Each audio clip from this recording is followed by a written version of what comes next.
Bienvenue sur la chaîne YouTube de Je suis un gamer.com. Je m'appelle Eric et je vous dis bonjour. J'espère que vous allez bien et je vous remercie d'être présent avec moi aujourd'hui dans cette vidéo qui sera une vidéo FAQ. En effet, lors de mes précédentes vidéos, je vous avais demandé de me poser toutes les questions que vous vouliez et je m'étais engagé à y répondre. C'est ce que je vais faire dès aujourd'hui.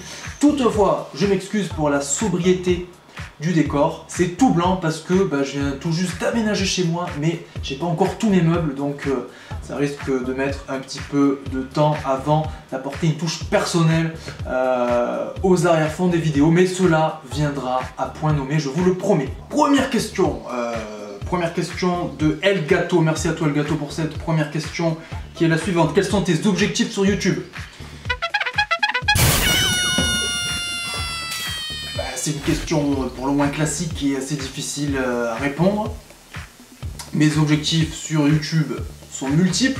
Déjà, je suis un gamer.com, c'est pas un pseudo choisi au hasard, c'est le nom de mon site. Je suis un gamer.com, on est 4 journalistes à travailler dessus quotidiennement et en fait, clairement, l'objectif principal des vidéos publiées sur YouTube, c'est de servir d'extension aux articles du blog.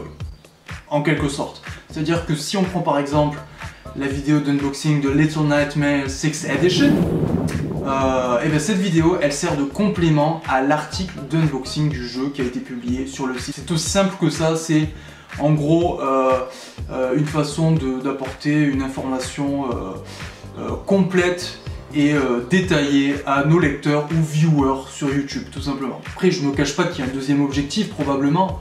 J'adore la vidéo, je pense avoir une affinité avec la vidéo et je pense que ça se voit dans ce que je fais. En fait, j'adore réaliser des vidéos, c'est aussi simple que ça.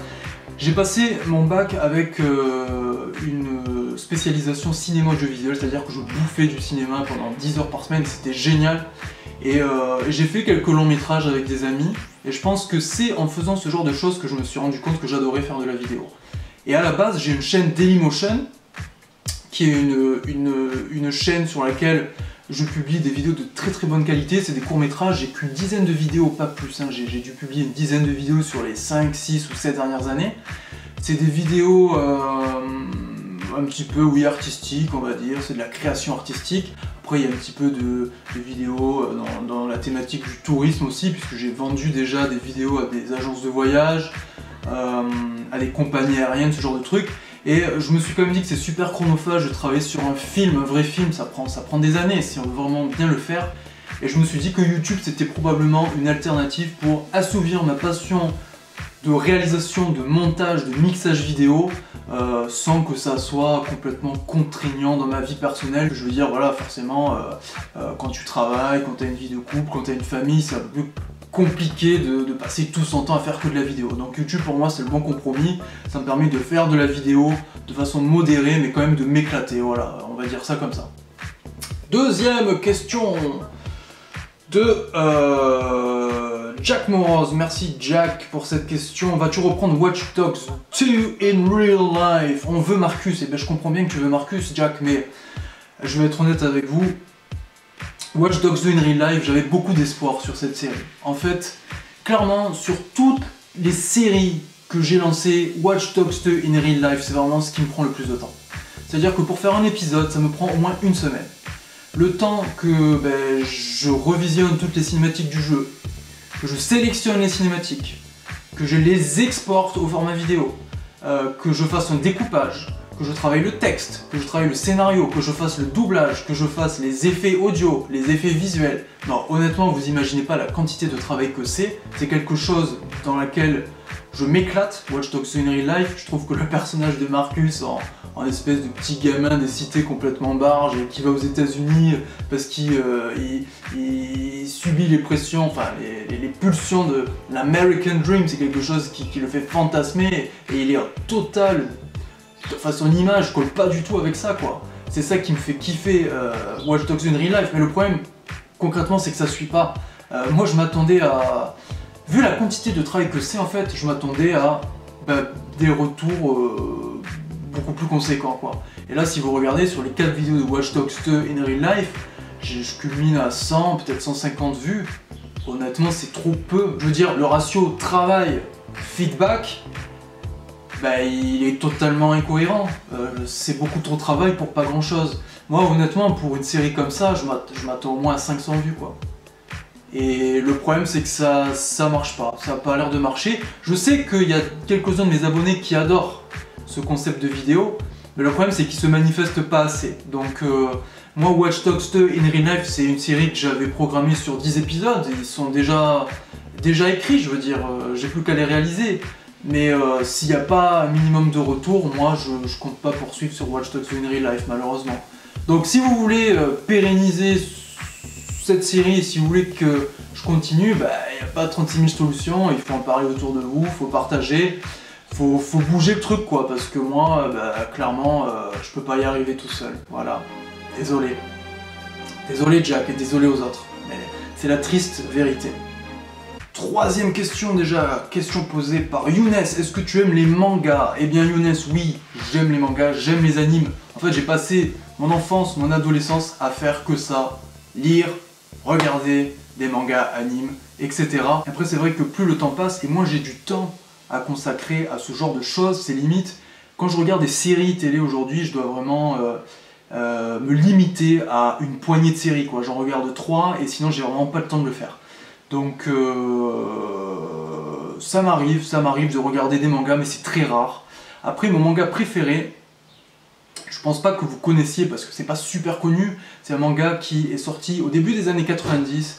C'est un manga de la génération Dragon Ball, mais ça n'a rien à voir. Il s'agit de Yu Yu Hakusho. Yu Yu Hakusho en gros c'est l'histoire d'un ado qui est détective du monde des esprits, du monde spirituel. C'est en fait le protecteur du monde des humains, et ce monde des humains est en confrontation avec le monde des ténèbres, lui-même peuplé par des monstres. Et il se trouve qu'il y a des monstres qui ont envahi la Terre et il est là pour les détruire.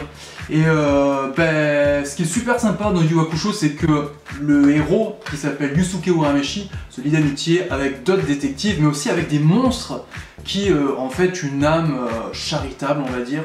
Et c'est vraiment un manga super bien réalisé sur le plan esthétique, j'adore les dessins, et il y a aussi une véritable philosophie. Attention, c'est un manga qui traite tout de même de thématiques très adultes. Il y a un questionnement perpétuel au fur et à mesure des saisons, et pour moi, clairement, la chose qui fait que Yu Yu Hakusho est le meilleur des mangas que j'ai vu, ce sont les méchants. Les méchants sont super badass, mais ils ont trop la classe. Et en fait, on les kiffe quoi, on développe une affection pour les méchants tellement ils sont bien faits et tellement ils sont humains, j'ai envie de dire. Les méchants dans Yu Yu Hakusho, ils sont pas que méchants. Dans Yu Yu Hakusho, en fait, les méchants, ils sont pas tout noirs. Tout est nuancé dans ce manga et c'est vraiment ce qui a fait que je kiffe cette série. Et mention spéciale à Shinobu Sensui qui est mais vraiment le meilleur des méchants qui a jamais été créé dans n'importe quel dessin animé, manga, anime, ce que vous voulez. Dernière question posée par Joanne qui tease un peu pour le coup. Joanne c'est une des journalistes de je suis un gamer.com. Elle demande qu'est-ce qu'il y aura sur la chaîne dans les mois à venir. Et ben, je vais vous le dire, il y aura très prochainement du Tekken 7. Je suis en train de travailler sur une super vidéo Tekken 7. Un truc cinématographique pour le coup, une espèce de court métrage on peut le dire. Et je veux vraiment que ça cartonne, je vais tout faire pour que cette vidéo soit connue au plus grand nombre. Donc je compte sur vous d'ailleurs pour la partager massivement une fois qu'elle sera publiée. Donc je vais faire beaucoup de Tekken 7, je suis en train d'imaginer un nouveau concept de vidéo aussi par rapport à Tekken 7. Et après dès septembre-octobre, je vais vous proposer du WWE 2K18. C'est vrai, je me cache pas que je veux que la chaîne je suis un gamer.com soit plutôt axée sport.